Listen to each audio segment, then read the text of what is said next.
It's late at night. You were fine at dinner. You were okay driving home.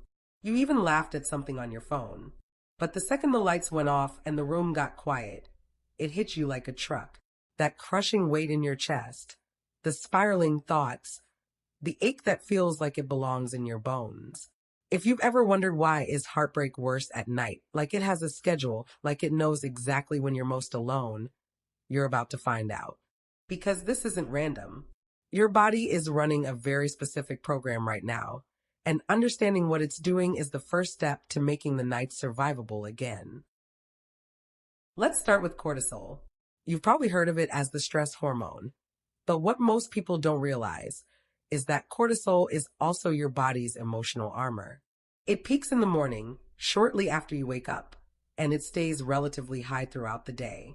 That peak is called the cortisol awakening response, and it's been studied extensively by circadian researchers. During the day, cortisol gives you the energy to function, to stay engaged, to manage the emotional hits as they come. Think of it as a shield that absorbs the blows so you can keep standing. But here's the thing. As the sun goes down, your cortisol drops. It reaches its lowest point around midnight, sometimes even a little before. This is by design. Your body is supposed to wind down, let go, prepare for sleep. That drop in cortisol is normally a good thing. But when you're going through heartbreak, that drop means your emotional buffer just disappeared. The exact same thought, the same memory, the same image of their face can hit completely differently at 10 at night than it did at 10 in the morning. Not because you're weaker, because you have less chemical protection. While cortisol is dropping, something else is rising. Melatonin. This is the hormone your brain releases as it gets dark, signaling your body to prepare for sleep. Melatonin doesn't just make you drowsy. It also changes the way your brain processes emotions. Research published in Translational Psychiatry shows a bidirectional relationship between circadian rhythm hormones and mood regulation. When melatonin rises, the parts of your brain responsible for rational thought, planning, and emotional control start to quiet down. Meanwhile, your emotional processing centers stay wide awake. So you're literally becoming more emotionally reactive at the exact same time that you're losing the rational capacity to manage those emotions. This is where it gets really interesting. Your brain has something called the default mode network. It's a set of interconnected brain regions that activates whenever you're not focused on an external task. During the day, you're busy. You're working, talking, cooking, driving, scrolling. Your brain is in task mode. But the moment you lie down in a dark, quiet room with nothing demanding your attention, the default mode network takes over. And what does it do? It replays memories. It runs simulations. It thinks about you, about them, about what went wrong, about what might have been. A 2020 meta-analysis in Neuroimage confirmed that this network is directly linked to rumination, and it is most active when external stimulation is at its lowest.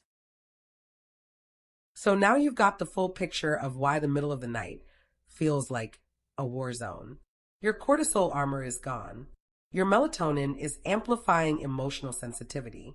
Your prefrontal cortex, the part of your brain that talks you off the ledge, that says, hey, you're going to be okay, this will pass, is powering down. And your default mode network, the part that loves to replay your worst moments on a loop, is fully in charge. This isn't weakness. This is a storm of neurochemistry meeting the total absence of distraction. And you are right in the center of it. There's another layer here that nobody talks about. The bed itself.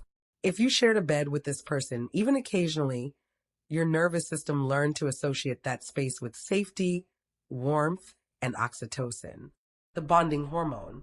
Neuroscientist Yoram Yuval has studied how physical proximity to a partner literally regulates our nervous system during sleep.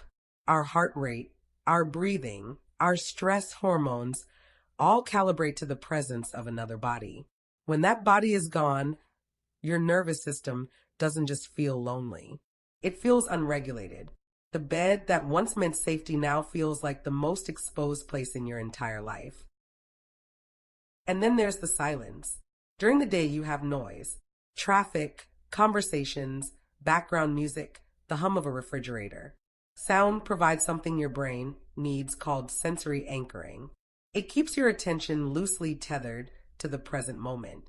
At night, when everything goes quiet, there's nothing anchoring you to the here and now. Your brain has nothing to grip onto except its own internal content. And in Heartbreak, that internal content is almost entirely about them. The silence isn't peaceful. It's an open door for every painful thought you manage to keep at bay since sunrise. Here's something important. Poor sleep and heartbreak create a vicious cycle. Matthew Walker's research at UC Berkeley, along with you and colleagues, showed through brain scans that sleep deprivation increases amygdala reactivity by up to 60%. The amygdala is your brain's alarm system, the part that screams danger and amplifies fear and sadness. When you don't sleep well, which almost always happens during heartbreak, your amygdala runs hotter the next day. And then the next night is even worse. And then you sleep even less. And the loop tightens. Understanding this loop is the first step to breaking it.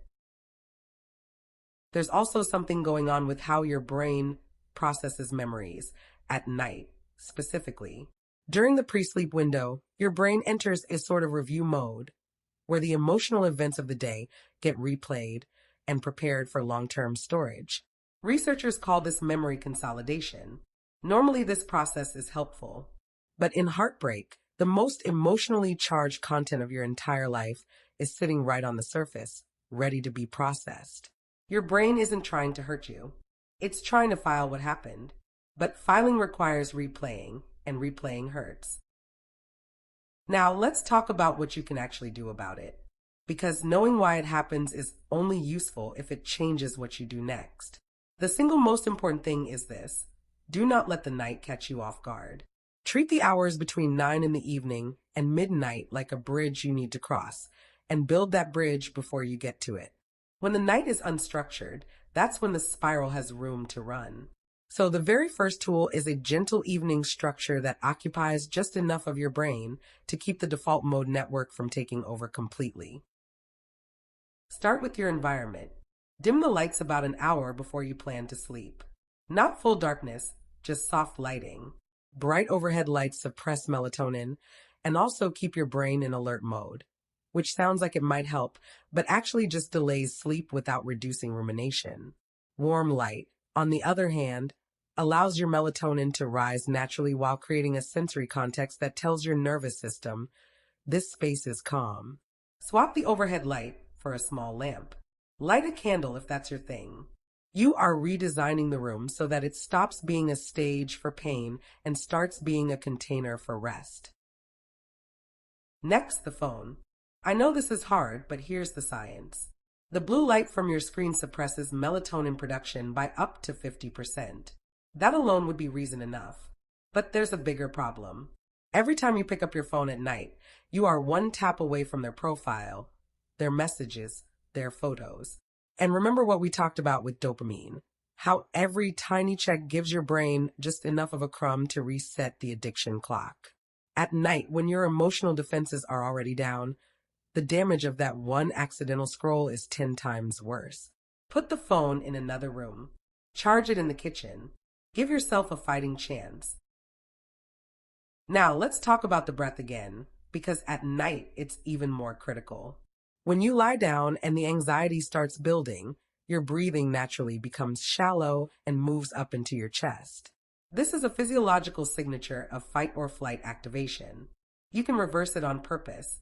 Place one hand on your belly and breathe in slowly through your nose for 4 counts, then out through your mouth for 8 counts. That ratio, with the exhale being twice as long as the inhale, directly stimulates the vagus nerve. Research shows this shifts your nervous system from sympathetic activation to parasympathetic rest within about 90 seconds. 90 seconds. That's all it takes to tell your body we are safe enough to sleep. If the thoughts won't stop, try this. Get a notebook and keep it by your bed. Not your phone, a physical notebook. Before you turn off the light, write for 5 minutes. Not a journal entry, just a dump. Whatever is sitting in your head, let it fall onto the page. The neuroscience behind this is solid.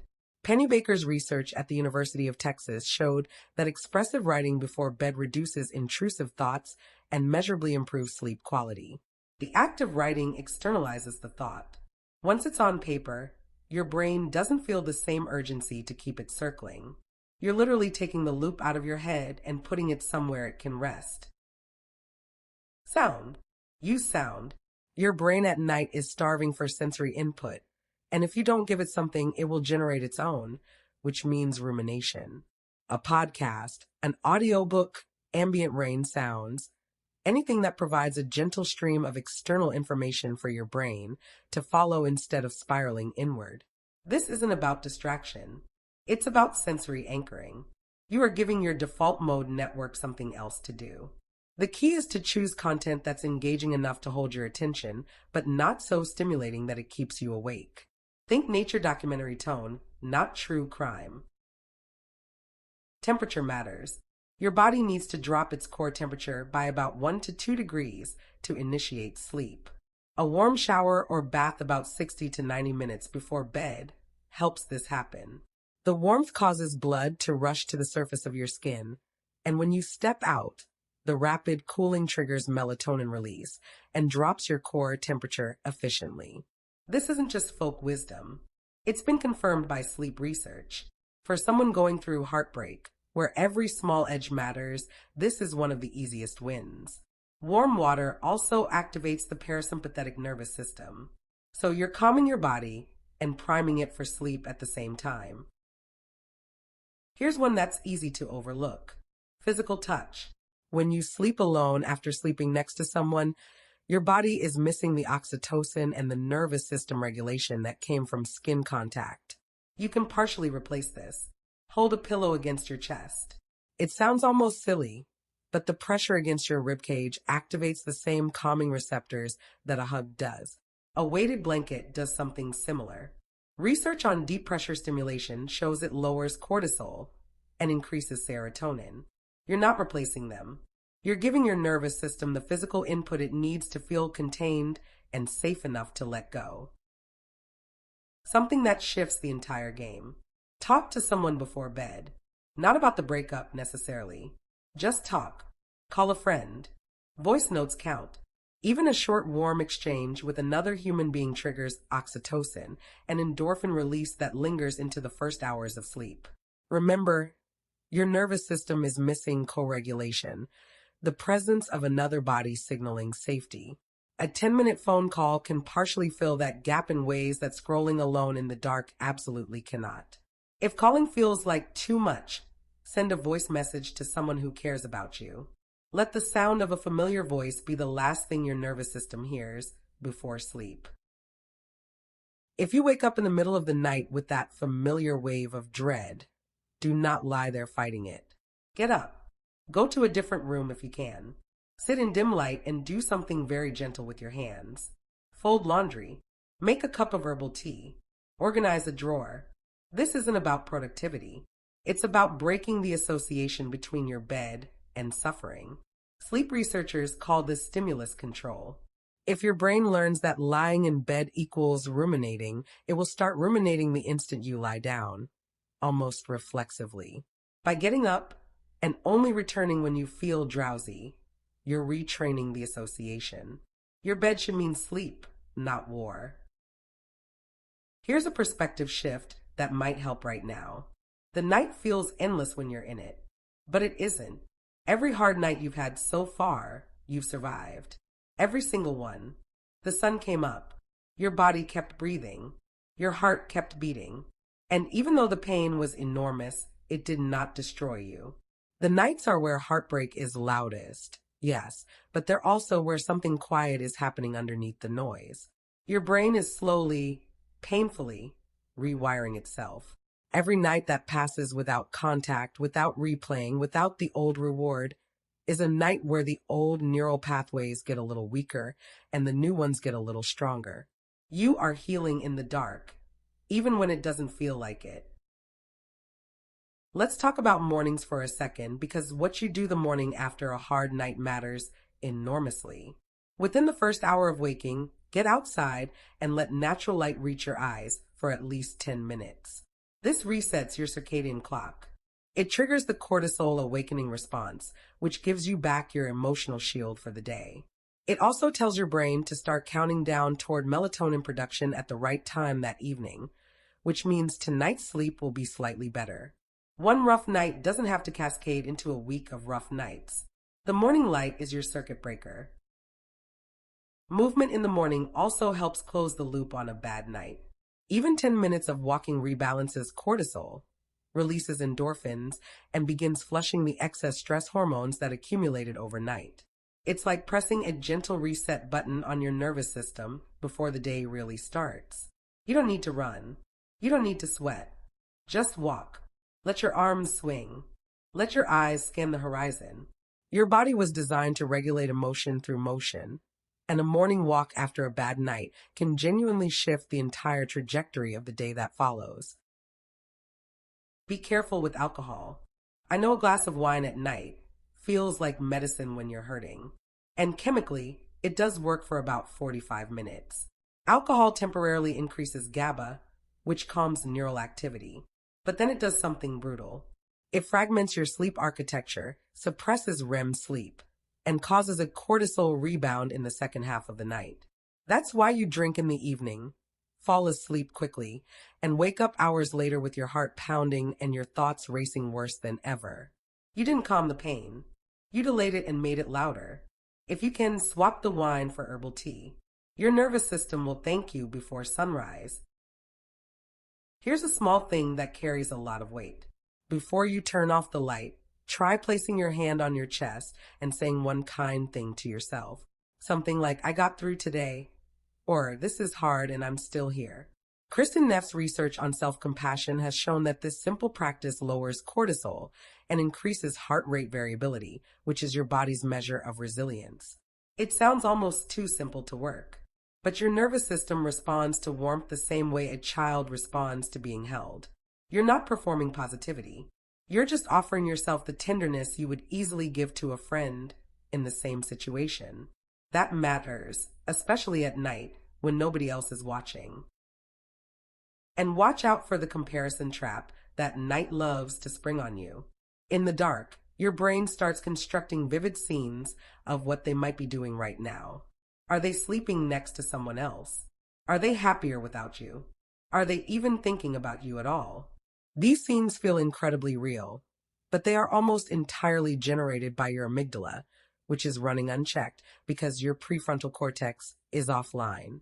You are watching a horror movie your own brain is projecting and mistaking it for a documentary. When you catch this happening, try naming it out loud. My brain is generating a scene. That's all it is. A scene, not a fact. Naming it interrupts the loop and gives your rational mind a small foothold to grab onto. Something that took me a long time to understand. The nights don't stay this bad. The first 2 weeks are usually the worst. Then the waves start spacing out. Research from the Journal of Positive Psychology found that most people begin to experience meaningful improvement around 11 weeks after a breakup. That's not some abstract number. That's real people in real pain reporting that one day they noticed the nights were getting quieter. The thoughts still came, but they didn't stay as long. The chest loosened a little earlier. Sleep came a little faster. The body heals on a schedule that your conscious mind can't always see. Trust the timeline, even when you can't feel the progress. One more thing about the nights. They will teach you something that no daytime activity can. They will teach you that you can sit with yourself, that you can be alone with your own pain and survive it, that you don't need somebody else's body in the bed to regulate you, even though it's harder without it. The ability to self-regulate in the dark, to breathe yourself down, to let a wave pass without reaching for your phone. That skill will serve you for the rest of your life. This isn't just about getting through a breakup. This is about becoming someone who knows how to take care of themselves in the hardest moments. That's a gift hiding inside the worst nights of your life. So here is your nighttime survival plan, as simple as I can make it. Dim the lights an hour before bed. Put your phone in another room. Take a warm shower. Write for 5 minutes in a notebook by your bed. Do 2 minutes of long exhale breathing. Put on a gentle podcast or ambient sound. Hold a pillow against your chest if you need to. If you wake up spiraling, get out of bed. Do something quiet in low light and go back only when you're drowsy. In the morning, sunlight and a walk. That's it. You don't need to do all of it perfectly. You just need to stop meeting the night unarmed. If you've been dreading tonight, I understand. But you know more now than you did 10 minutes ago. You know it's not your fault the nights are harder.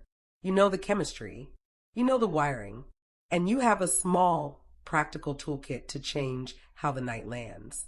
Some nights will still be rough. That's allowed. But they don't have to be a free fall anymore. You are building a floor underneath yourself, one breath, one gentle habit, one kind choice at a time. And every night you cross that bridge, you get a little better at it.